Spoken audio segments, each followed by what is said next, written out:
We're going to go a little bit farther in terms of dealing with properties. So let's start off by adding a transition to this little juncture here using the keyboard shortcut Control or Command D to load up the default transition.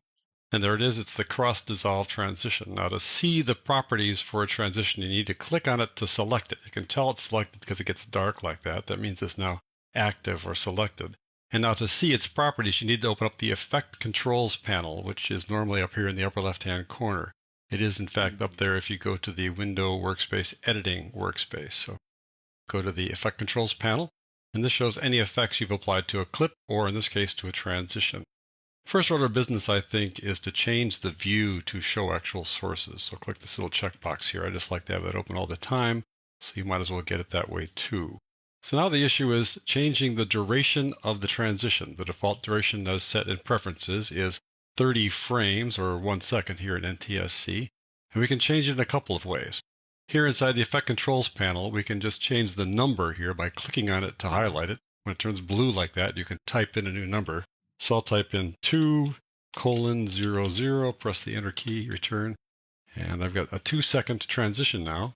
If you look down here, the transition is now wider. It just doubled in length physically here inside the timeline to give you a feeling for the relative length of it compared to the clips around it. Of course, if I zoom in on this, it'll look like it's even longer, right? But that's just relatively speaking. It's still 2 seconds long. I could also use what's called the little scrubby tool, at least that's what I call it. See how the hand turns into the pointed index finger with a couple of arrows sticking out of each side? It's hard to spot here, but if you hover your cursor over your number like that, you'll see that little scrubby tool. When you see that tool, it means you can just click and drag a number. So I'll drag left and right. Going to the right, it gets larger. Going to the left, it gets smaller. So I'll take it down to about a half a second, 15 frames or so. Right about there. There we go. Notice how the transition got smaller down here. Just indicate that it is shorter now, down to a half a second. So that's one way to change the duration of a transition. I'll show you another way that's maybe a little more intuitive.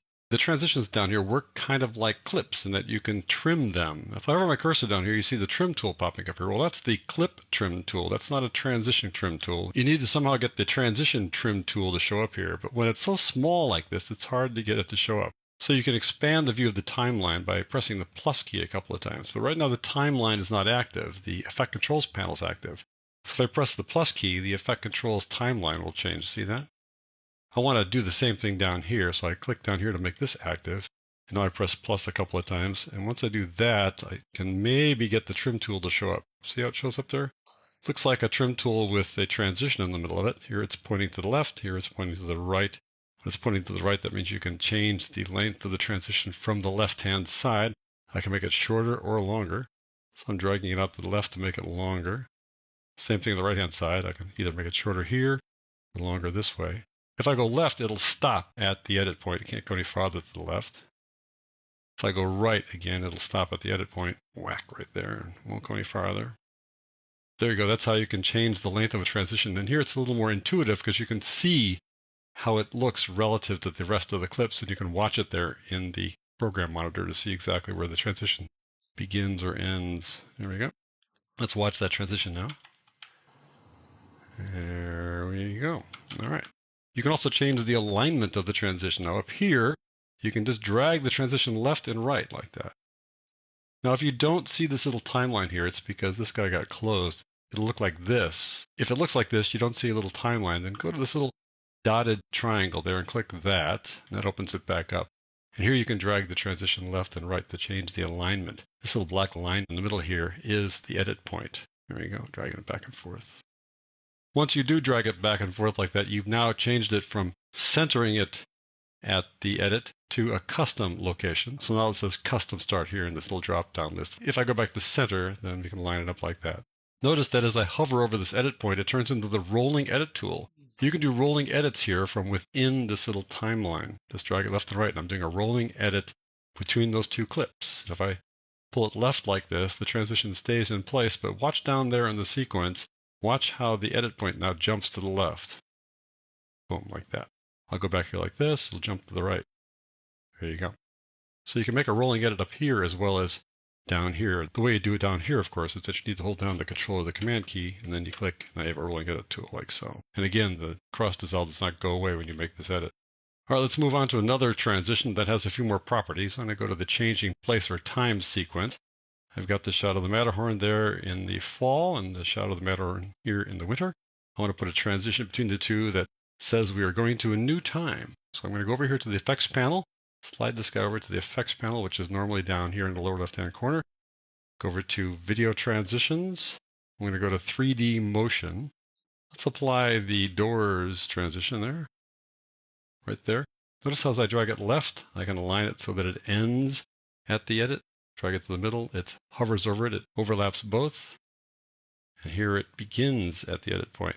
You can change this later, but we'll just put it at the center, which is the default way of putting things. There we go. Now if I click on it to make it active, it'll show up here inside the Effect Controls panel. I want to scroll down a little bit to show you that it has a few extra features. It has a border for the doors. Let's watch how the doors open here. And go, well, they actually kind of close, right? Which is not the way I really like to go. I like to open to the next scene. This is how the transition works. It goes this way. So the first thing I like to do is click on the reverse button, in this particular case, to have it open up to the next scene. I think it's a little cooler to reveal things like that. And then I want to add a border. So I just go over here to the border width. I need to give it a width before we can actually see it. So I'm going to open it up a little bit so you can see it, and I'm going to add a width to it. That's not much, hardly any border at all. I'm going to bring it up to 20 or so you can definitely see it. Right around there. There we go. Now you can see the border. And notice the color is black. That's the default color. I want to change it to something else. So I can click on this color swatch to open up the color picker. Take any color I want. Usually you slide over here to pick the general color, and then you can sort of narrow it down over here. So I'm going to take something really garish here. Pick that. Go pick purple. And right off the bat, you're kind of going, that doesn't work. And you're right. So the better approach is to get a color from the clip itself. So you click on this eyedropper. That lets you lift a color from the clip. I'm going to hover the eyedropper tool anywhere here inside the workspace, and it'll take any color. Notice that as I hover over it, the color swatch changes color depending on what I hover over, yellow, gray, brown, whatever. It'll change color. If I'm going to go into the clip here, let's say to this reddish brown there, and click there, and that'll change the color of the border. Anti-aliasing quality is off. I'd rather have some anti-aliasing so I don't have stair steps. Let me zoom in to show you that. I'm going to go to 200%. Scroll over a little bit. Here's the vertical bar. And the vertical bar and the horizontal bar do not have stair steps. They don't have this thing called aliasing. Only when you have a diagonal line do you get that kind of stair stepping there. See that showing up there? I'll go to a higher resolution so you can really see it. It'll look really bad now. Let's just zoom way in, slide over. All the pixels here are rectangles, and so the rectangles show up right along a stair-step edge like that when you've got a straight line on a diagonal. So you can kind of repair that by turning on anti-aliasing. Seems backwards, right?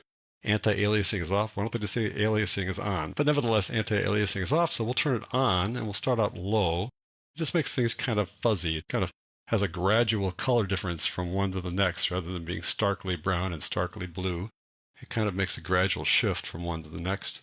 We'll change to medium, and then finally to high, which is really more detailed. The reason this is not on by default is that it causes the processor to work a little bit harder. Nevertheless, it's not that much harder, so probably a good idea to use anti-aliasing to some level. Now if we watch this, it'll be a softer edge to it as it opens up. And it happens so quickly you're probably not even going to notice it, but it's nice to have that extra little detail. So we've taken care of borders. I want to take care of the start and stop location for a transition. So let's go to the similar scenes sequence. Got these shots of this bird here and this stream. Got the exact same stream with a different bird. And now I want to figure out some way to let people know, by the way, we've gone to a different bird, same location. So I'm going to use a transition that will highlight that. There's a collection of transitions called the iris transitions right there. And all but two of them have a start point, a little circle that shows where the transition begins. We worked with iris round before, so how about this time we work with iris star? Let's drag that over there and put the transition point there. Click on it to open up the Effect Controls display. Now you see it's got this little circle. And the circle is where that transition begins physically in the screen. So let's go into the transition a bit so you can see that. And there's the star. Let me put a border on it so you can really see it a lot better. So I'll put a big old border on there, like 20 or so. There's the border. And now you can see that the star comes out of the center. But I want the star to come out where the bird's head is in the next scene. So I just grab the star here and pull it over a little bit. A little bit more. You got to pull it and then stop to get it to work. There you go. You go a little bit to the left here to see how it looks at the very beginning of the transition. Take my little right and left arrow keys. I think I'll move it just a little bit more here so it's right on his head. There we go. I think we got it now. So let's see how the transition works. So I'm going to let it rip here. Doop. There you go. Kind of fast, so I want to make it a little bit longer. So I'm going to zoom in here on the timeline by pressing the plus key a couple times. I'm going to make it longer by just dragging it to the left here a little bit. Oh, look what's happening. Funny thing happening here. I can't drag it any farther to the right or the left. I pull as far as I can and it stops. What's going on here is that we run out of head and tail frames. When I'm pulling it to the left, there aren't any more head frames in this clip. We've used them all up. When I pull it to the right, there aren't any more tail frames in this clip to overlap with this clip. So let me just show you how the star works first, then I'll explain that thing about the head or tail frames. Let's take a look. Here we go. There we are. Works perfectly.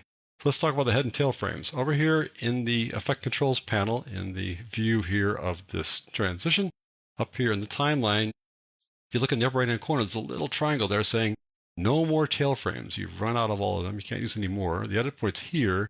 This clip overlaps that far, but that's as far as you can take the clip and still have actual frames in the clip. Here on the left-hand side, in the B clip, this one here, I say left here because it's left of the edit point, but in fact it's the right-hand clip. If you look there, you can see a little triangle in the upper left-hand corner. Those are the head frames of this second clip, and they too have gone right to the edge of your transition. When you drag here, you can't drag beyond the edges of the head and tail frames that are available to you.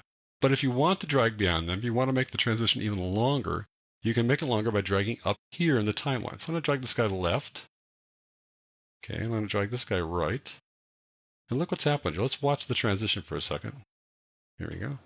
We extended the transition, and then we're in. Now you might have noticed that the bird in this picture here, in this clip, doesn't move at first. Then it starts moving. Then you start seeing some shadows move, and then the bird moves. Well, the bird's kind of stock still anyways, but you don't notice the shadows moving until we get right here. Before then, the shadows don't move at all. Nothing's moving there. But right here, you start seeing the water move and that kind of stuff. That's because all these clips here, all these frames here, are freeze frames from this second clip. So to help overlap here, Premiere Pro automatically creates freeze frames of this clip here to overlap over here. And as we continue into the clip, this clip's tail frames go this far, right there, and then they stop, they run out. So after that point, it makes a freeze frame of that last tail frame and holds it for the duration of the transition. So right here, at this moment, you're looking at freeze frames, but you have to be really astute, really paying attention to know that those are freeze frames. Let's watch the transition again. Right now, this is a freeze frame. Now it's moving, so is the background here, and right now this has now become a freeze frame. But who would notice, right? So if you want to make a longer transition and there aren't enough head or tail frames, then Premiere Pro automatically creates these freeze frames to extend the length of your transition. Let me delete this transition for a moment and show you one other thing that happens. I'm going to drag this guy from the left here, drag it all the way to the right to make sure it's at its full original length. And to do that, I need to switch over to the ripple edit